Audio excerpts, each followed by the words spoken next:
cross over now to Nassau and speak to Arise anchor Ayo Mairo Essay and international correspondent Adefemi Akinsanya at the Afreximbank's 31st annual meetings. Ayo and Adefemi, it's lovely to see you both again today. And thanks for joining the show. We see it's certainly been a very activity-packed forum so far. Thank you, Abby. Yes, indeed, it's been a packed morning already. Yesterday was definitely one to talk about in terms of the deals, conversations, policy directions, and the different high-level guests who made it here to Nassau in Bahamas. Oh, great. Now, that's a very great place to start, talking about the deals that you've mentioned, Ayo. Of course, we saw a snippet from Viola Davis in the report. What was she there to discuss?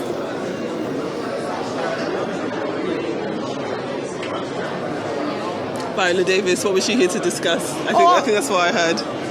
All right, Abby, I hope you can hear us. Yes, I can hear you clearly. I hope you can hear me. All right.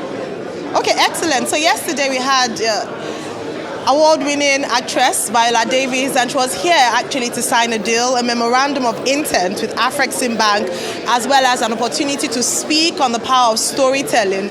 This fund hopes to create an African development fund for creatives and a movie value chain here on the for the African continent. But beyond that was also an opportunity for her to speak about the importance of us owning our narrative and the fact that this is a way to really push back on the narrative of poverty, suffering, and then truly tell the African story.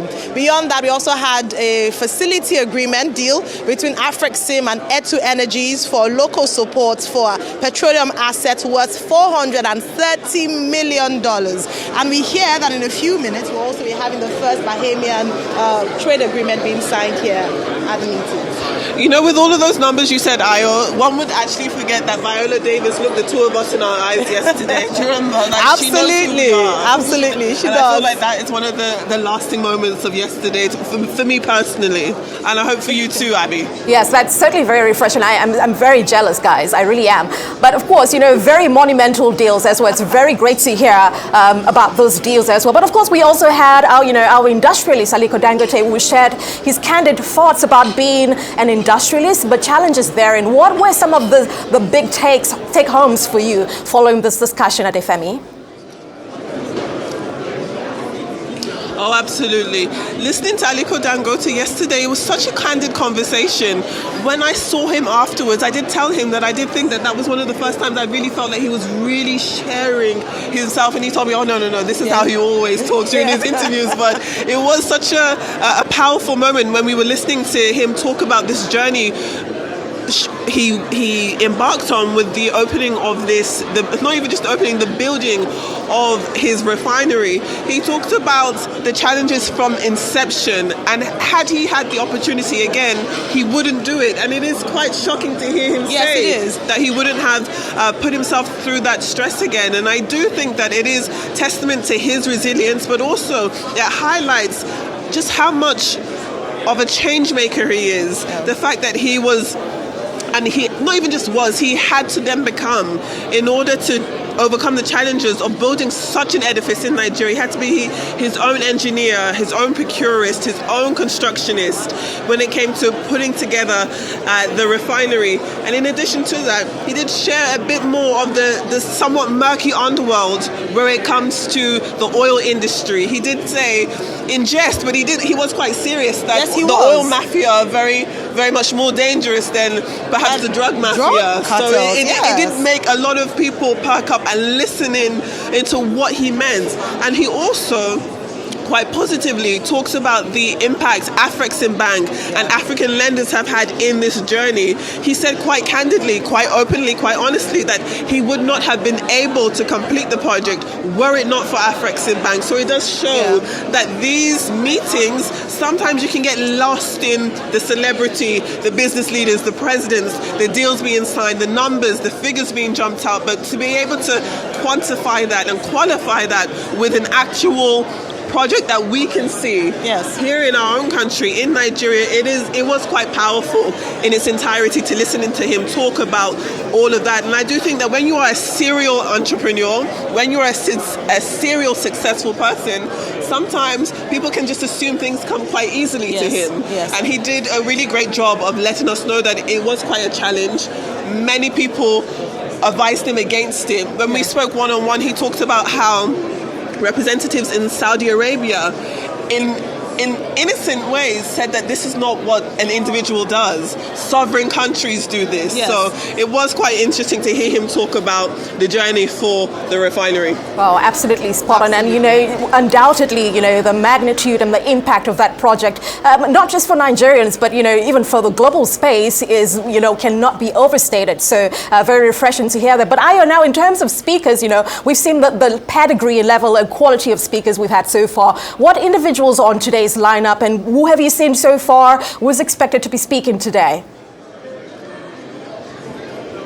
All right, so we have quite a star cast, actually, in terms of the leaders, speakers who are going to be here today. We have at least about 48 past and present presidents and leaders from the African and Caribbean countries present. We will also be speaking, or we'll also hopefully see Minister of Finance and Coordinating Minister of the Economy for Nigeria, Mr. Wale Edun. We heard earlier on speaking the Minister of Industry, Trade and Investments for Nigeria, Dr. Doris Anite Uzoka. Hopefully we get to have a conversation with her post her plenary session. And then we also have right now speaking former President of Nigeria, Olusegun Obasanjo. He's on the plenary just reflecting in terms of lessons from past leaders from Africa and the Caribbean with his counterpart, Mr. James Patterson, from here in the Bahamas. Beyond that, we're also looking to have later on today, we've cited a few people. We still see Alhaji Aliko Dangote still around. And then we have some other leaders from development banks, organizations, leaders, and hopefully we have an opportunity to speak to them and just have a sense in terms of how they're feeling, especially with regards to the theme of this year's annual meetings. Wow, that's certainly very star-studded, like you mentioned, Ayo, and of course there's going to be some very impactful conversations, hopefully, that will come out of this forum. But of course, comparative advantages on the tariff level also seems to be quite the topic of conversation so far. What details can you share about this? I'm sorry, Abby, could you say that again? I didn't hear it. Did you get the question? I did. The comparative advantages on the tariff level has been a topic of conversation at the forum. What details can you share about this? Correct. This is what I love so much about these types of conversations, because as I said, people are speaking quite candidly, and often as journalists, we are on the front lines of information and conversation, but sometimes when you're able to take a back seat and listen to these leaders talk about the challenges that they face in their day-to-day world, it is quite interesting. So we did have conversations about trade and how it impacts trade. So we had representatives from the Caribbean region. We had Ms. Pamela Koch, who is the leader of the International Trade Center. And she talks about how when exporting Caribbean rum to the African continent, it is subject to an 81% levy tariff. It's a staggering amount. I literally was typing as she was talking, and then I popped my head up when she said that. And she didn't say that as shock value. She just shared that as an example of the challenges that we still need to overcome. And I do think, again, when we're talking so much about collaboration, that is where we can see tangible changes, so that the everyday person, should they want to indulge in some Caribbean rum on the African continent, they shouldn't be subject to a huge price on top of that. So it was interesting to hear about the challenges as it pertains to free trade between not just African countries, intra-African, but also looking at how there are still challenges between the Caribbean and Africa. When we're looking at reasons for that, first and foremost, it's definitely geography. It's transport, but I think that those are things that should be focused on as we continue on these days. How are we going to challenge these hurdles so that we don't continue having the same issues over and over again? And I know, Abby, you mentioned this when we were speaking yesterday, that okay, if we're talking about transport at the same event last year, had there been any tangible change or development thereafter a year later. And I do think that while we are discussing the signing of new deals, it is good to have an earmark and say, okay, well, the deals that were signed last year, what difference, what changes, what movements have been made since then? And there have been, if we're looking at the payment plan, for example, the that is a good Pan-African example of Payment that. System, PAPS. And yesterday we had the Secretary General of the African Continental Free Trade Area talk about some of the progresses that have been made. He did say that if you look at the European Union, it's taken them years to get to where they are today. So perhaps to give a bit more time and patience with regards to the actualization of the African Continental Free Trade Area. Very importantly, there was an interesting plenary this morning as to exploring the possibility of an Afro-Caribbean free trade area. And it was interesting to see the opportunities that exist and the similarities that the African continent and Caribbean nations share, one of which is the youth population. So having a good percentage or a higher percentage of its population being young, and the fact that we could leverage that as one of our key assets, key assets as nations, and see how we can work together to build that. So it was quite interesting to see that whilst we're still talking about the gains made with the African Continental Free Trade Area, we're now exploring an Afro-Caribbean free trade area. Let's see how that works. You know, I love, Ayo and Adefemi, that we're talking about this in terms of looking comparatively at where we were last year with the forum and what has been done in terms of momentum. You know, if we look at infrastructure, for instance, we know there's been encouragement from the regional private sector in the Caribbean to collaborate with African counterparts in developing some sort of consortium to solve some of the, you know, perennial challenges facing the region, such as transportation, which Adefemi mentioned earlier. Still talking about transportation, because that was a really big topic last year. How much more of these talks can we expect to see at this year's forum?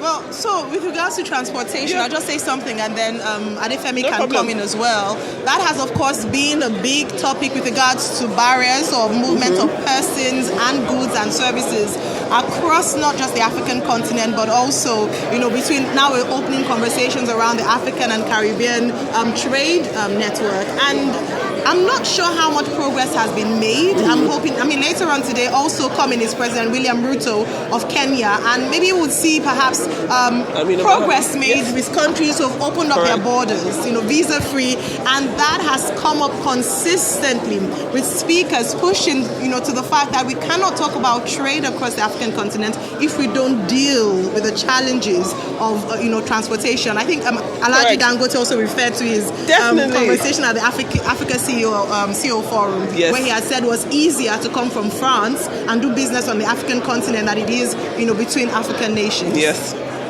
And that is something that continues to talk about. I know we're talking about infrastructure and transport, but if we're talking about goods and services, we also have to talk about the free movement of people. Absolutely. We've been talking about this being a challenge across the African continent, which definitely has to be focused on, but also between the Caribbean and Africa. It is still quite difficult for African citizens to gain visa-free or visas in general to come to the Caribbean. That's something that also needs to be addressed, because if you take a look around, you have lots of different products that definitely these Caribbean countries do want to express and show their products and their services to the African market. But without the free movement of people, it is difficult to do so. Sure, journalists are here, our cameras are here on ground to show the ability, but it would be wonderful if more Africans themselves were able to come to the Caribbean. It is already quite a treacherous journey. It is quite long, and it shouldn't be made it shouldn't be made even harder